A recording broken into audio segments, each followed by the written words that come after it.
Barça! Barça! Barça!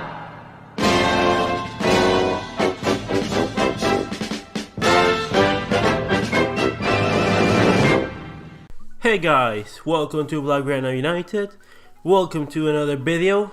And Barcelona have beaten Manchester United by 1-0 at Old Trafford, the theater of dreams. And oh my goodness, I can breathe again. We have done half of the job. Now we better not fuck this up at the Camp Nou. And I might sound very excited considering how shit the game was, because let's be honest, I didn't think that we were playing football during that game because I thought it was more like pinball. Balls were flying around, it was just kicks and like tackles, rugby tackles being given at people. It was absolutely horrendous for most parts of the game. It was Barcelona players did a good job. They did their job. It wasn't too spectacular from no one in particular other than probably Piqué and Semedo and maybe Luis Suarez and Longley. Other than that, it wasn't a spectacular performance by anyone in particular. But it was alright, you know. We've done what we had to do. And before we start talking about the game, let's give the lineups. Ernesto Valverde went with Ter Stegen, Semedo, Alba, Piqué, Lenglet, Sergio Busquets, Arthur, Ivan Rakitic, Luis Suarez, Felipe Coutinho, and Lionel Messi.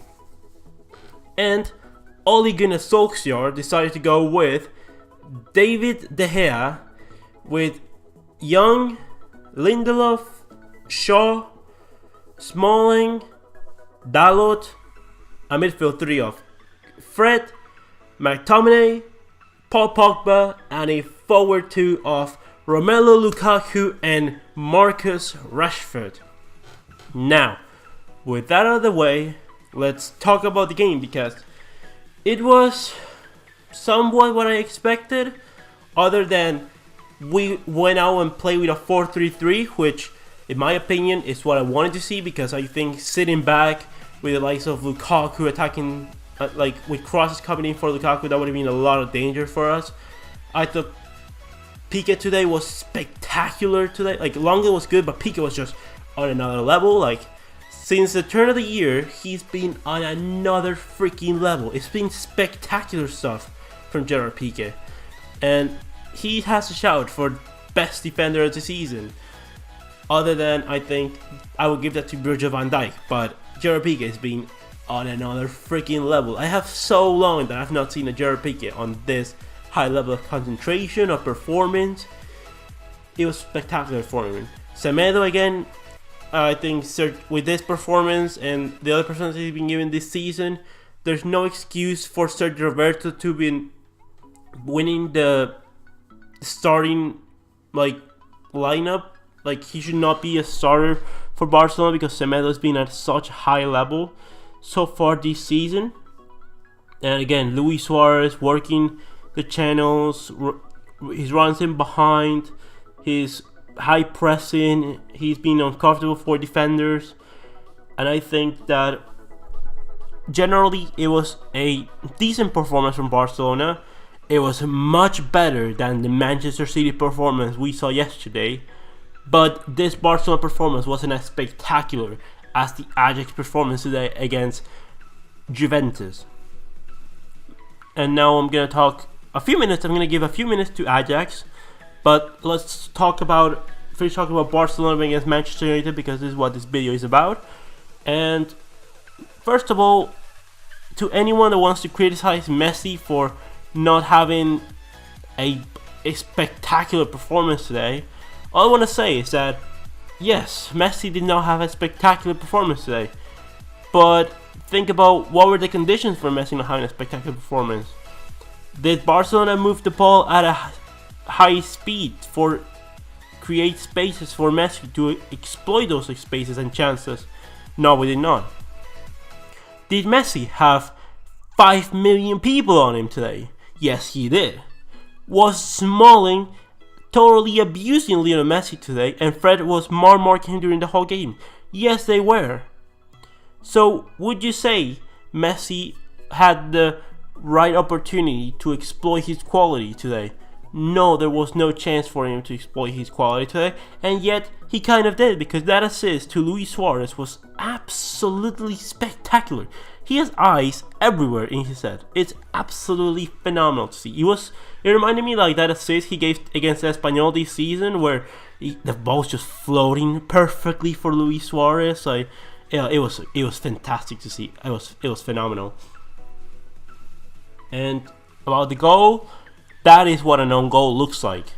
Yes, I feel very upset that Luis Suarez still hasn't scored away from home in the Champions League for I think 3.5 years, but that is what an own goal looks like. Not what Marca tried to make Messi's goal an own goal. And with that out of the way, let's continue about the game. I'm not happy about the performance. I'm actually not happy because more than that, I just thought that we were gonna get punished by Lukaku today. I'm a Manchester United overall, but we did fine. We proved that Manchester United midfield is not really that strong. Although I think Paul Pogba is a world-class midfielder and Fred is a really good midfielder. I think he's had his best performance for Manchester United to date. He was really good today. I think the best player for Manchester United for sure. I think Scott McTominay, he's an alright squad player, but he should not be starting your Premier League games this season. Rashford had a very dark grey game. Like it was very from Rashford. Lukaku I think he's coming from an injury, so I guess I can understand why he got pulled off today by Martial. And overall, the team was alright, but again, that defense is absolutely horrendous. First of all, I'm not saying that the tackle on Messi from Smalling was a foul, because that wasn't a foul, to be honest. He just went through Messi. I think that was body to body. It's just that it was that aggressive that, on a lot of the other ones, he should have been given a yellow much more earlier than he was. And basically overall today, it was just Manchester United players just kicking about all Barcelona players, and it was pretty weird. Like, I think the ref was very lenient. It just reminded me a lot of Mateu Laos when he's refereeing our Barcelona games. They just let everyone kick us about, and it just made me feel very uncomfortable, to be honest. But we've proven that Manchester United defense on normal conditions, we can exploit them. With the likes of Dembele and Malcom, Suarez and Messi, we can cause a lot of damage. Coutinho today was it was alright. He was above average. He did what he had to do. No one today, like I'm saying, no one today was too spectacular. But overall as a unit, we worked well. I think people are gonna judge that we brought Sergio Roberto and Arturo Vidal, and we lost maybe a little bit of control. But to be honest, I think that in the counter-attacking sense of things, because we were not having much of the possession anyway, so I think the intensity from Arturo Vidal and the dynamism from Sergio Roberto was very useful for us at the last 20 minutes. But I'm expecting at the Camp Nou against Manchester United to, if anything is going to happen like that in next week's game, I expect Ousmane Dembele and Malcom to come in to exploit Manchester United and just ripped Dalot and Ashley Young a new one. How on earth is Ashley Young, a Manchester United right back, playing against Barcelona in the UEFA Champions League quarterfinals? I have no idea. He's horrendous. I think Manchester United fans, you can agree with me. He's really bad. Like, he's just really bad. I think Lindelof is the only good center back you have. I think Bailly has the conditions to be a really good center back, but he's really enough to play. He's not as spectacular. But I also believe he needs a lot more confidence, and I don't think he's been given that this season. So maybe give him a chance next season. But definitely you need to partner Lindelof with another player next season. And with that said, Luke Shaw is not going to be able to play next game because he has a suspension due to multiple yellow cards. I don't know what Ollie's going to do for next game, honestly. I don't know if he's going to put Matic in center back. He's going to pull Jones out. I think that's a bad idea. Putting Rojo in, that's a bad idea. So I think it's going to be interesting to see what's going to happen next game. I have an idea that the midfield 3 overall for Manchester United was alright. They kind of contained Barcelona, but again, we weren't at full gears. Like, we weren't playing. We had the right level of intensity. We were concentrating. Okay, we did not have the right level of intensity, but we had a really good level of concentration, except for one person in the Barcelona side, named Sergio Busquets. And I'm sorry, Sergio Busquets, you're one of my favorite players, but this cannot happen. We need to look for a substitute for you next season as well. Either we turn De Jong into a world-class defensive midfielder, we put Sergio Roberto in that position indefinitely, or we buy Julian Bagel or Adrien Rabiot, because this cannot keep going on next season. Or we give an option of Oriol Busquets, but this cannot keep going on next season. He cannot be playing just because he's Sergio Busquets when that first half was an absolute shitfest. He was losing so many balls. His lack of concentration, it was obvious. He wasn't concentrated today. He wasn't focused. It was a little bit better the second half, but it was horrendous overall from Sergio Busquets. He could have been sent off, I think. I mean, he didn't do anything too spectacular to get sent off, but he was, if the game had an extra 50, if he had an extra 15 minutes on the pitch, it would have been really dangerous.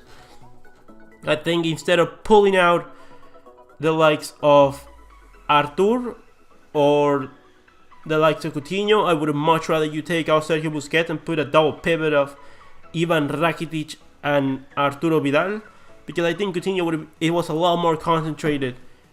He had a lot more levels of concentration, and next season we need to see the likes of Arturo and De Jong dominate that center midfield for us, because I will take anything that happens this season. If we win anything, I'll take it, I will enjoy it, I will celebrate it.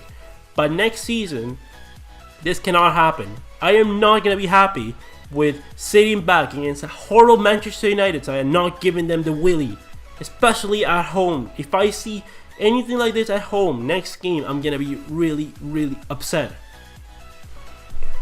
Overall, it's just a flow of emotions, and we'll see what's going to happen next week. I have now a little bit of confidence because I was a lot worried about this game, but I feel that we can go through against Manchester United, and I feel comfortable that we'll face Liverpool in the semi-finals.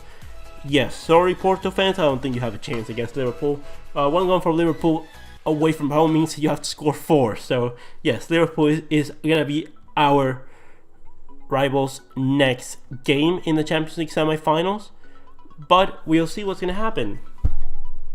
Overall, I would give the performance of the team a 7 or a 6. It was alright. We did what we had to do. We had to win, and we had to keep the goal to 0. That's what we had to do. We did it. But next season, we need to see better things. We need to see an Ousmane Dembele playing 80 to 90% of the minutes. We need to see Arthur and De Jong play a lot of minutes. Rakitic needs to go. If Coutinho's not going to play in midfield, he needs to go. We need to bring in another center forward. We need to give Malcom opportunities. Nelson Semedo needs to start every game. Matis Ali needs to join Barcelona. Umtiti should be staying for Barcelona. Maybe Jordi Alba, bring him a backup, or let Cucurella be his backup at the very least. And things like that. And now I'm going to talk a little bit about the Ajax game, because the 10-minute highlights that I watched today, my goodness, I think I would have much rather watched that, because that looked a lot more entertaining to me. Ajax, from what I can see from the stats, stats don't tell you everything, but between the highlights and the stats, I can tell this was kind of the same game against Real Madrid when they played Real Madrid at Amsterdam. It should have been a fuckfest for Juventus, and they're probably lucky that they managed to go out there with a draw, because the chances that I saw, again, multiple times, a few offsides and a few clear-cut chances from, especially one from Van de Beek that he should have scored. Like, if that team had a number 9 that could score a lot of goals, Juventus would have been in a lot of trouble. I believe now in Ajax, because I didn't think honestly that they were going to have a good time against Juventus today, and they did. Honestly, they dominated Juventus. They deserve a win, and they deserve a big win, if that. Cristiano Ronaldo scored another goal. It's those kind of goals that are his bread and butter. I give him all the credit for unlocking the space. His movement between lines is fantastic. He is as a number 9, he's fantastic. It's just that you cannot be comparing a number 9 like Luis Suarez to Lionel Messi. But again, it's fantastic what Ronaldo's been doing. He's been just getting fit, and he's an absolutely fantastic striker. That if he takes care of himself, he's gonna play on for a lot of years. But Ajax deserve to win today. I have a hope that Ajax can go on and win the Champions League right now, because I see enough for them to beat Juventus, because Juventus are one of the strongest challengers for this season's Champions League. I think that they could be Manchester City, Tottenham, or Juventus coming up, and who knows, they could maybe be Barcelona or Liverpool. So they have all of a chance. They should be believing that they could do this, and they're a young team looking to win a really important trophy. And who knows, maybe they can teach us the right way of doing things. I would honestly enjoy that if Barcelona happened to fall at any point in the competition before having to face Ajax. An Ajax Barcelona final, it would be really interesting to see. Well, I think this is the end of the video. Leave me your comments in the comment section below. What do you think about the game today? What do you think is going to happen on next week's game? Who you think are going to be the 4 semi-finalists? And who you think is going to win the Champions League? Is Messi the best player of all time? Or do you have any doubt with the game today? And should Ashley Young be at Manchester United next season? Leave the comments in the comment section below. I hope you have a great rest of your day, and I'll see you on the next one, Blaugranas.